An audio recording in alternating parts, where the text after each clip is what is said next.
Madame, Monsieur, bonjour, bienvenue sur Al24 News, l'essentiel de l'actualité de ce 13h.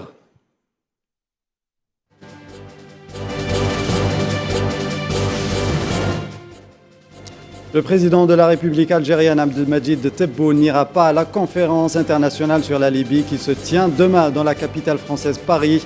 Annonce faite hier, mercredi, par le ministre algérien des Affaires étrangères, Ramtan Lamamra. L'Algérie sera tout de même présente à cette conférence en réponse aux souhaits de la Libye.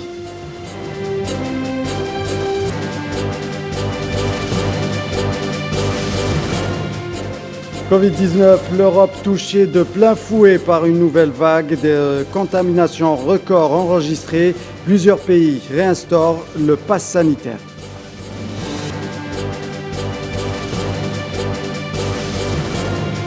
COP26, les États-Unis et la Chine créent la surprise en annonçant un accord objectif, renforcer leurs efforts dans la lutte contre le réchauffement climatique.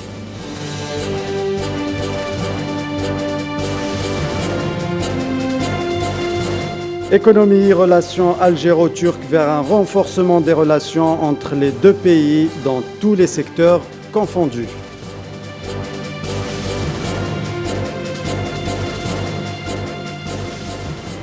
Le président de la République algérienne, Abdelmadjid Tebboune, n'ira pas à la conférence internationale sur la Libye qui se tient demain dans la capitale française Paris. Annonce faite hier, mercredi, par le ministre algérien des Affaires étrangères, Ramtan Lamamra. L'Algérie sera tout de même présente à cette conférence en réponse au souhait de la Libye de voir l'Algérie avoir une participation active à cette rencontre. Plus de détails avec Safwan Ben Sabri.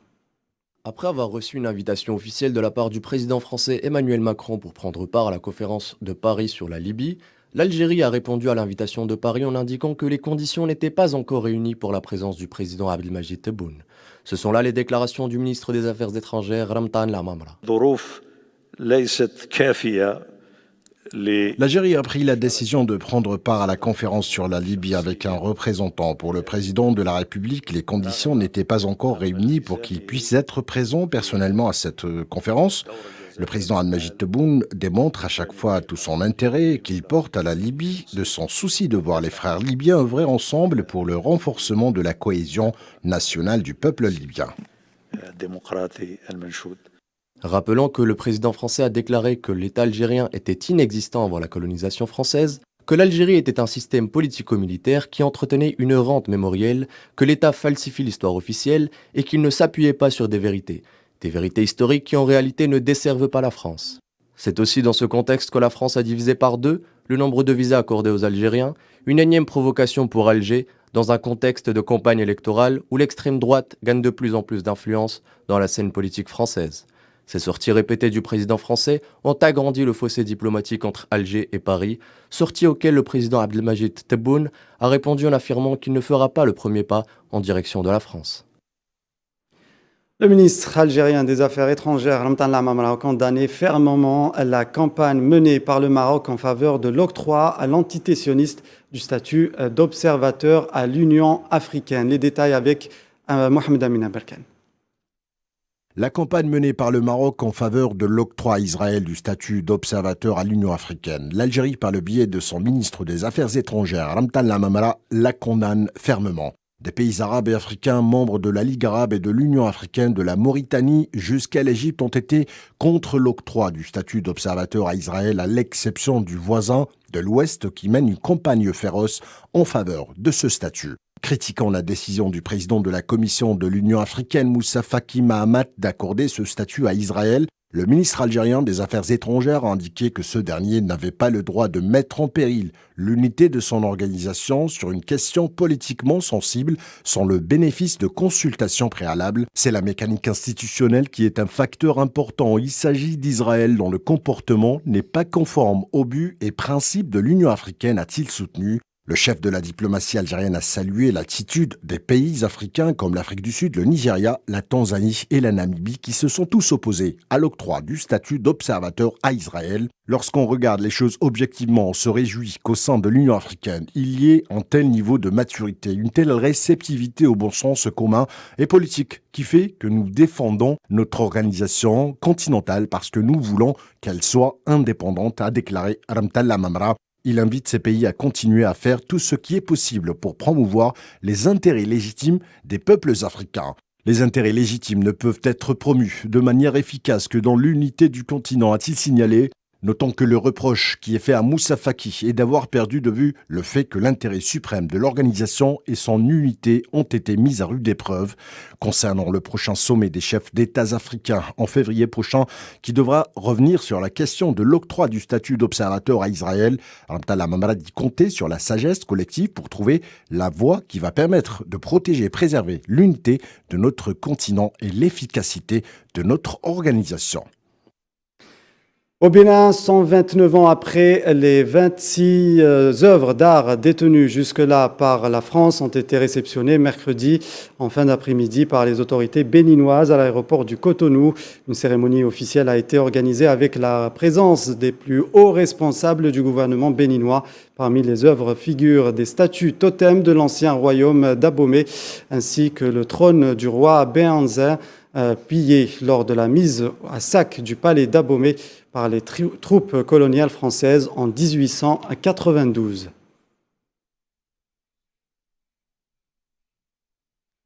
La situation en Éthiopie est de plus en plus inquiétante. 16 employés de l'ONU locaux ont été enlevés par l'armée éthiopienne. Le manque de nourriture ou encore de carburant n'arrange pas les choses. L'ONU tire la sonnette d'alarme. Leila Gertal nous en parle.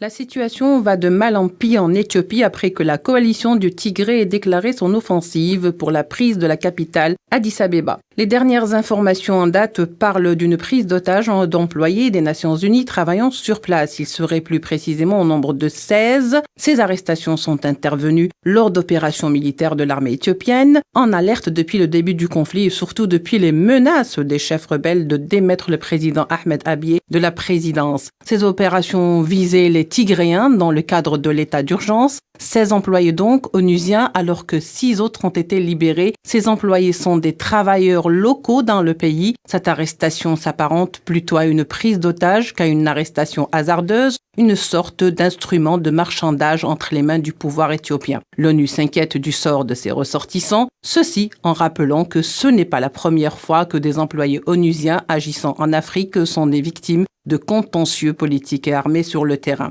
Ils sont souvent accusés d'être des agents à la solde de l'Occident, ce qui fait d'eux des cibles faciles et accessibles. Les relations entre l'État syrien et les Émirats arabes unis semblent s'apaiser. Le ministre des Affaires étrangères des Émirats arabes unis a rencontré le président de la République arabe syrienne à Damas, une première depuis 2011 et le début des troubles en Syrie. Sofiane Barouti. Le ministre des Affaires étrangères émirati, Abdullah bin Zayed Al Nahyan, a été reçu par le président de la République arabe de Syrie, Bachar al-Assad à Damas, hier pour une visite officielle. Cette évolution des relations internationales a fait réagir le département d'État américain qui a exprimé sa préoccupation par l'intermédiaire de son porte-parole Ned Price. Cette visite couronne des années de contacts diplomatiques discrets entre les Émirats arabes unis et la Syrie, principalement sur le volet de la lutte antiterroriste.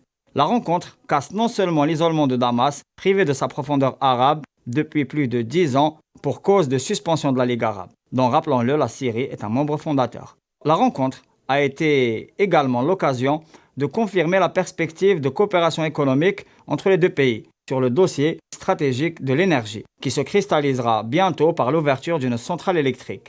On peut considérer que ce pas constitue le couronnement des médiations visant à sortir la Syrie du blocus économique auquel le pays levantin est soumis avec son voisin libanais en proie à des sanctions symbolisées par la loi César. Au cours des derniers mois déjà, de grands pas ont été franchis pour redonner souffle à la situation sociale et économique dans la région, qui souffre des affres de l'instabilité, du terrorisme et des interventions militaires étrangères. Pour preuve, l'ouverture du poste frontalier avec la Jordanie, survenue après l'appel du roi Abdallah au président syrien et son plaidoyer en faveur du dégel et du retour de la République arabe syrienne sur la scène régionale, notamment sur le dossier sécuritaire et économique. Rappelons que le nord de la Syrie est toujours dans une situation de grande instabilité. Idlib, au nord-ouest, demeure proie à l'action des groupes terroristes. Rappelons que le nord de la Syrie est toujours dans une situation de grande instabilité. Idlib, au nord-ouest, demeure animé par les actions des groupes terroristes. Le nord-est, pour sa part, est le terrain de plusieurs opérations militaires turques, de Minbej à la bande frontalière entre la Syrie et l'Irak. Enfin, dans la nuit, une offensive aérienne de l'armée d'occupation sioniste a été repoussée par la défense antiaérienne de l'armée arabe syrienne. Ce procédé a été utilisé à plusieurs reprises depuis le début des troubles en Syrie en 2011. Iran, les gardiens de la révolution ont annoncé la libération du pétrolier battant pavillon vietnamien Sothis, récemment saisi. Le pétrolier ainsi que son équipage ont été libérés après avoir déchargé le pétrole brut qu'ils transportaient. Amal Amzian. L'Iran annonce avoir libéré le navire battant pavillon vietnamien. Ce pétrolier saisi récemment a été libéré par décision de justice après qu'il a été vidé à Bandar Abbas du pétrole appartenant à la République islamique d'Iran. La semaine dernière, Téhéran a affirmé avoir saisi le bateau le 24 octobre en mer d'Oman après que les États-Unis auraient détourné un pétrolier iranien et transmis sa cargaison de carburant au navire vietnamien.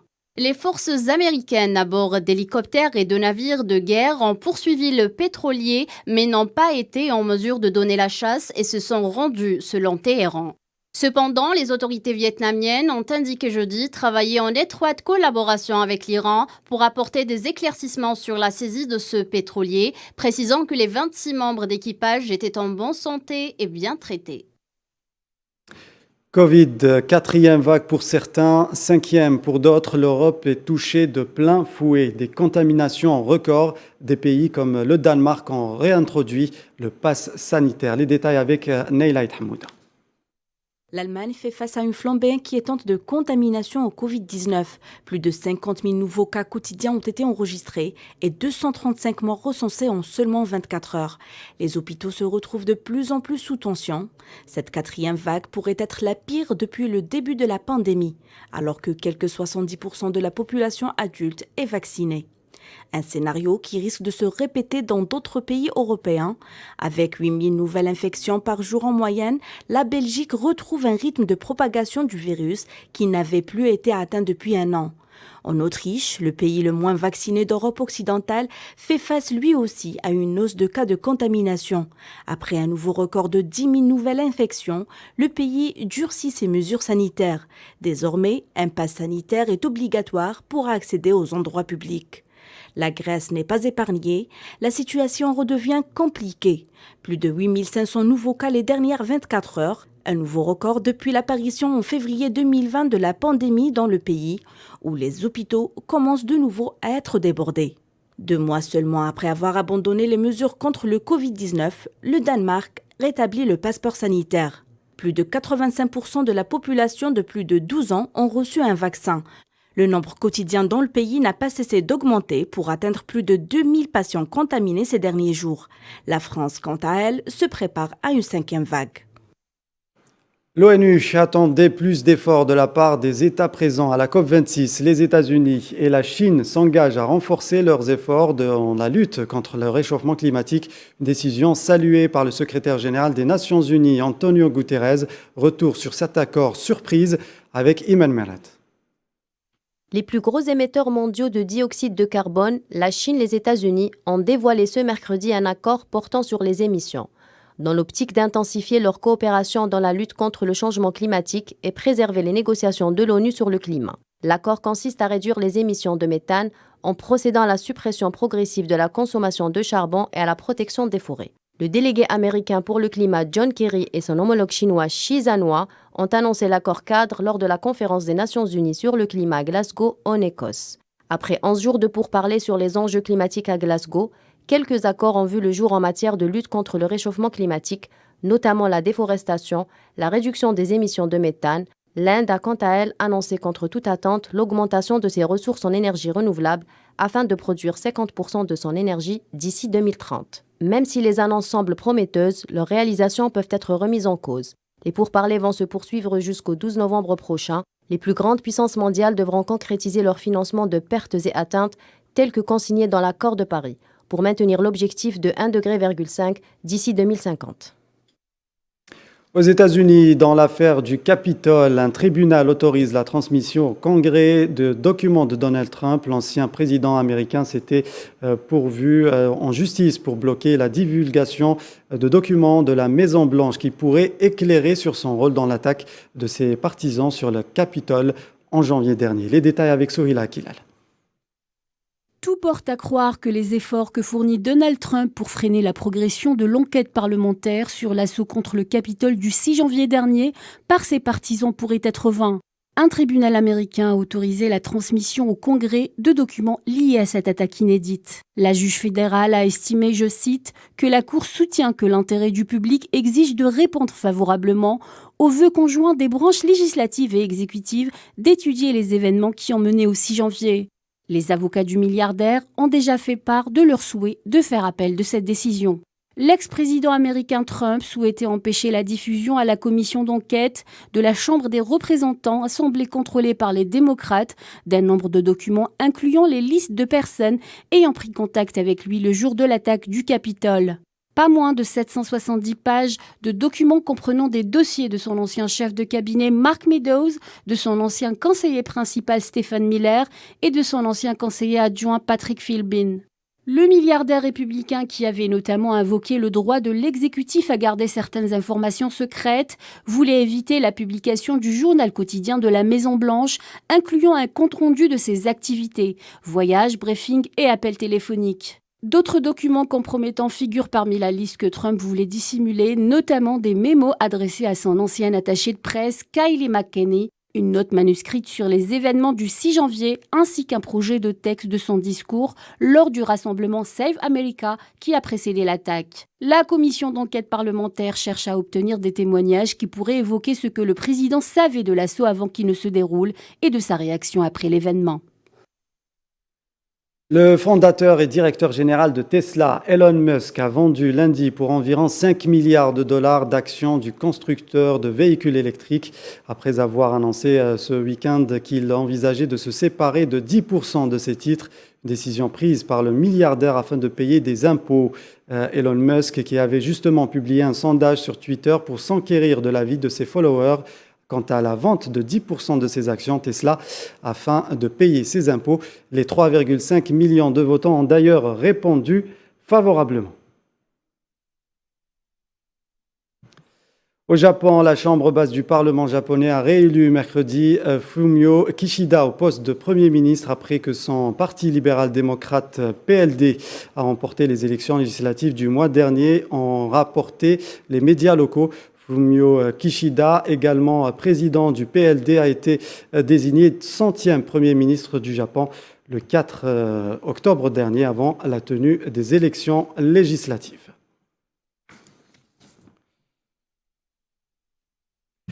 C'est la fin de cette édition. Merci de nous avoir suivis. Bonne suite des programmes sur Al24 News.